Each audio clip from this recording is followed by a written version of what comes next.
So po mga kapagnan, and have blessed day po sa ating lahat at maligayang pag-duty po sa mga outgoing, sa mga incoming po.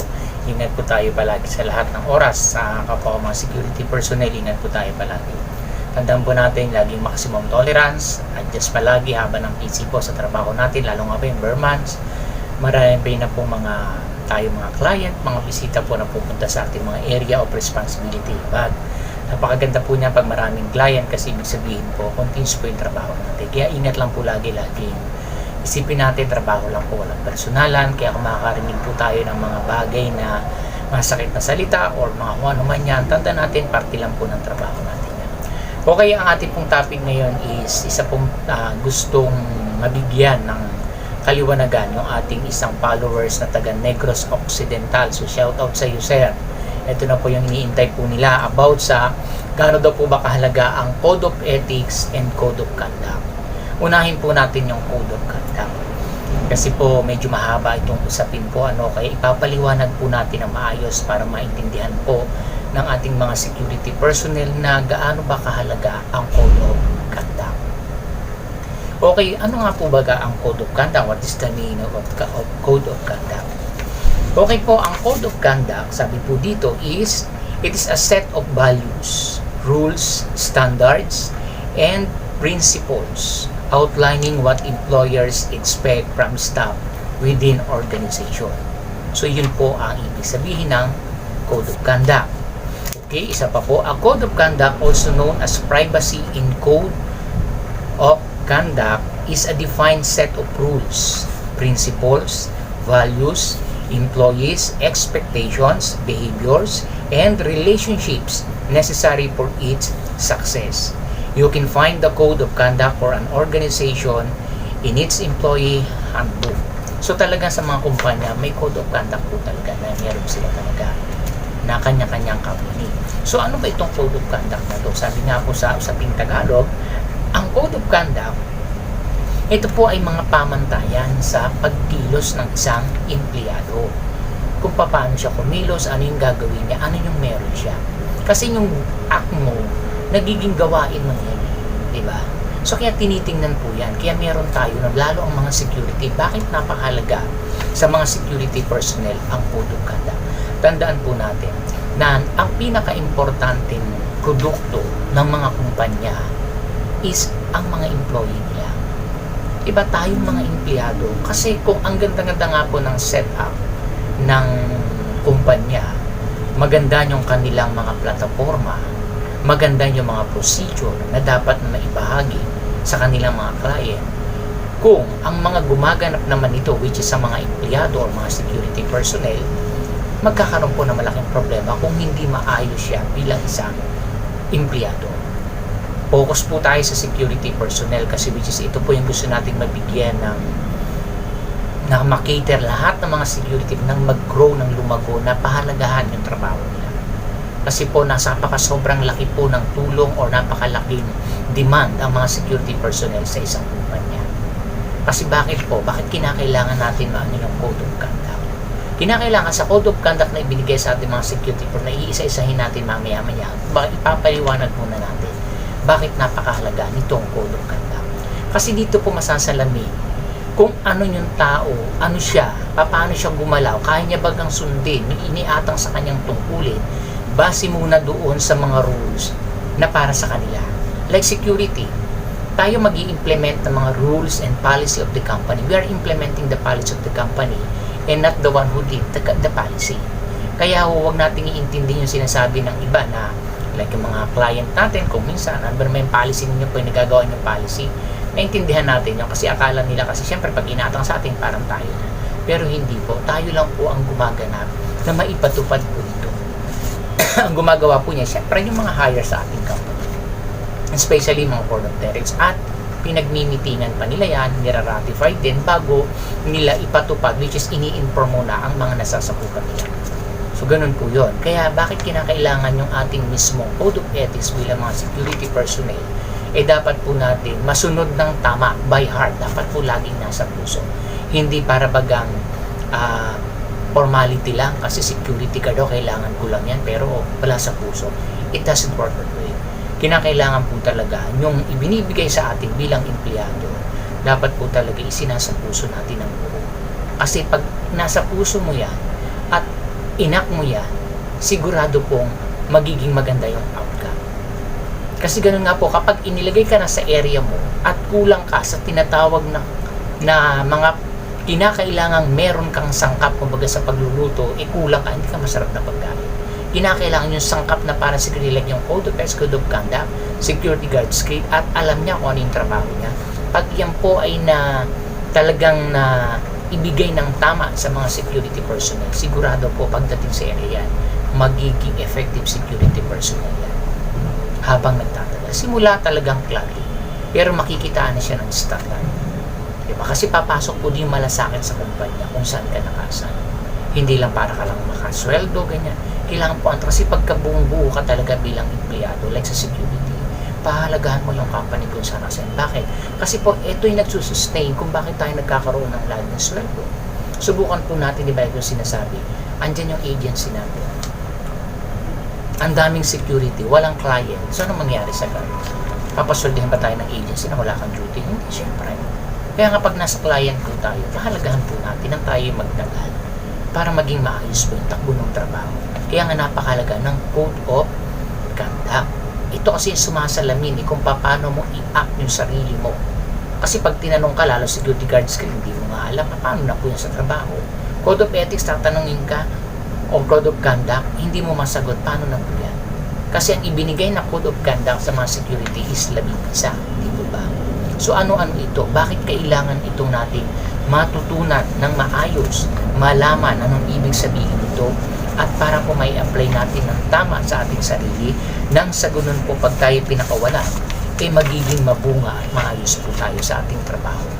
Ito po yung kahalagahan ng Code of Conduct. Kaya nga po pag ang mga security matatas sa kanyang mga plataforma o lalo sa plataforma ng security personnel, kung ano ipinapatupad sa security agency, lalo sa 5487, RA 5487 that govern in a security matter, lalo po dapat magiging matatag ang security na yan. Kaya hindi biro po ang pagiging security personnel. More on talagang kailangan yung attitude mo, yung galaw mo, yung ugali mo, kung paano i-handle ang isang sitwasyon, mahirap man yan or what, kailangan lagi kang mahabang isip. Kung alam mo po itong mga Code of Conduct na to, sigurado meron kang patutunguhan pag ikaw naka-assign na sa area mo. Kaya kinakailangan ko lagi nag-aaral. So ito po yung Code of Conduct na ibinigay sa mga security personnel. 11 po ito, iisa-isahin po natin at ating tatagalogin ng maintindihan. Mabilisan lang po kasi medyo intindihin na lang po natin, which is lalo po yung mga security person na matagal na. Alam ko na topic nyo na to, pero i-refresh po natin para higit nating malaman yung kahalagahan nito. Okay, Code of Ethics number 1, yung una po natin is to carry himself at all times during his tour of duty, his license and identification card, and permit to carry firearms. So sabi po, di ba, laging dalhin ang lisensya, at nagugit po natin pagkakakilanlan at ang pahintulot na magdala ng armas sa lahat ng oras ng tungkulin. So dapat habang po tayo naka-duty, dala-dala natin yung ating lisensya. Siyempre nasa katawan natin yan. Ano pa yung mga duty details o mga DTO natin, dapat po nasa atin yan. At talagang ino-authorize tayo na mag-duty sa area na yan. Diba? So yun po ang kinakailangan. Una, na kapag alam natin nasa puso, okay na po tayo at susunod pa po ito. Dapat po lahat itong 11. Hindi lang isa, hindi dalawa, hindi tatlo, hindi 10, hindi 6. 11 po ito. Na kapag ito'y na lagi natin namiminti na consistency, sigurado po magiging maayos tayo sa area of responsibility natin. Okay, number 2 po natin is he shall not use his license and privilege to prejudice of the public, the client of customer and his agency. Sabi po, hindi niya dapat gamitin ang kanyang lisensya at pribilehiyo sa kapisalaan ng publiko, kliyente at ng ahensya kung saan man siya po nakapasok na agency. Okay, number 3, so naintindihan po natin, Tagalog naman po natin. So number 3, he shall not engage in any unnecessary conversations with anybody except in the discharge of his duty, or sit down unless required by the nature of his work, and shall not all times keep himself alert during his tour of duty. Sabi po, hindi siya dapat makisali sa anumang hindi kinakailangang pag-uusap sa sinuman, maliban kung siya ay nasa labas ng kanyang tungkulin, o umupo maliban lamang kung ito'y kailangan sa likas na katangian ng trabaho, at dapat manatiling alerto sa oras ng kanyang tungkulin. Para din po ito nga sa Joe number 7 na to talk to no one except in line of duty. So kung may nagkukwentuhan sa mga area ninyo or ano man, wag po tayo makisali, hayaan po natin yung mga client namin, pabayaan po natin unless tinatanong tayo or hinihingi yung ating permiso. Doon lang po, part ng duty po yun. Diba? Okay po, so next po natin is number 4. He shall not read any newspaper, magazine, book, etc. while actually performing his duty. So bawal po ito pagka talaga namang actually performing your duty, na ongoing yung mga client mo, mga tenant mo dyan, labas pa sa internet, basa ka ng basa yan. So hindi pwede. Ngayon, cellphone, kaya nga wala pa yung cellphone dito kasi nga po, nung ginawa ito, wala pa, hindi pa uso ang cellphone. Diba? Talaga yan nga wala, pero parte na rin po nito yan. Kasi diba, ang mga newspaper, minsan, nawawala na, puro sa cellphone na lang, makikita mo na, diba, madalang nagbabasa ng newspaper. So kasama na po yun yung cellphone, na hindi nandiyan, dot ka na dutot ng cellphone, paano siya, umaatak pa. So hindi po yun isinasama. Pero kung magbabasa ka ng books na yun yung makatutulong sa'yo pag alam mo namang free, like, diba, pag gabi ka, close na, wala nang tao, nakasarado na yung gate ninyo, or kakatok lang yan, pwede kang magbasa para hindi ka mainip. Ibig sabihin, tinitingnan lang yung hindi naman common na wala kang hindi ka na pwede magbasa. Eh kung pwede ka naman, bakit hindi? Matutulong ka pa, hindi po ba? So yun, so tingnan natin kung makaka-apekto ba. Diba? Lalo cellphone. Eh, ang cellphone talaga kahit sarado yan, pag nawili ka kaka-cellphone, hindi mo alam, pinakit ka na pala na kailangan maging attentive pa rin, being alert pa rin, vigilant sa oras ng duty. Okay po, so number 5, he shall not drink any intoxicating liquor immediately before, during his tour of duty. Hindi siya dapat uminom ng anumang nakalalasing na alak bago at habang siya ay nasa kanyang tungkulin. Before and after, before po ito, at saka habang naka-duty, lalo pa ngayon, maraming mga handaan na. Siyempre, mag-Bermans na, marami na mga party-party, baka naka-duty po kayo, iinom kayo, sasip kayo, iwasan nyo po yan. Kasi po, pag nilabag nyo yan, sigurado, revocation of license yan. Hindi dapat nakainom ang security bago pumasok at habang naka-duty lalo na. Siyempre, kunyari po, duty mo ng 7 o'clock, nag-inom ka nung gabi, natapos na inom alas 4 ng madaling araw, papasok ka pa, are you sure hindi magpapasok ka ng tama? May over ka pa niya na may alak ka pa. Hindi po dapat. May oras po yan. Kung paano ka na, bago ka dumuti, dapat ganitong oras, tapos ka na kung iinom ka man lang. Kung talaga may oras po yan so isi-search po natin yan kasi hindi po nakabisado po yung oras ng tamang pag-inom mo. Pero mas maganda kung may duty po kayo kinabukasan, out kayo ngayong gabi, na po kayo mag-inom. Pag-day off nyo na lang para medyo safe po tayo. Meron din po meron kang match pagdating po sa duty, di po ba? Kasi magkakaproblema talaga, di ba? Okay po. So number 6, he shall know the location of the fire alarm box and his post, and to sound the alarm in case of fire or disorder.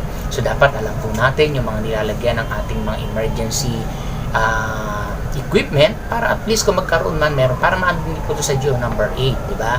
So hindi nga nagkakalayo ang Code of Ethics, Code of Conduct, and 11 General Orders. Sabi nga po sa GO number 8, to sound or call the alarms in case of fire or disorder. So ibig sabihin po, dapat all the time marunong tayong gumamit, like fire extinguisher. Dapat alam po natin gamitin yan dahil tayo po ang first respondent in case na magkaroon ng mga emergency sa area natin.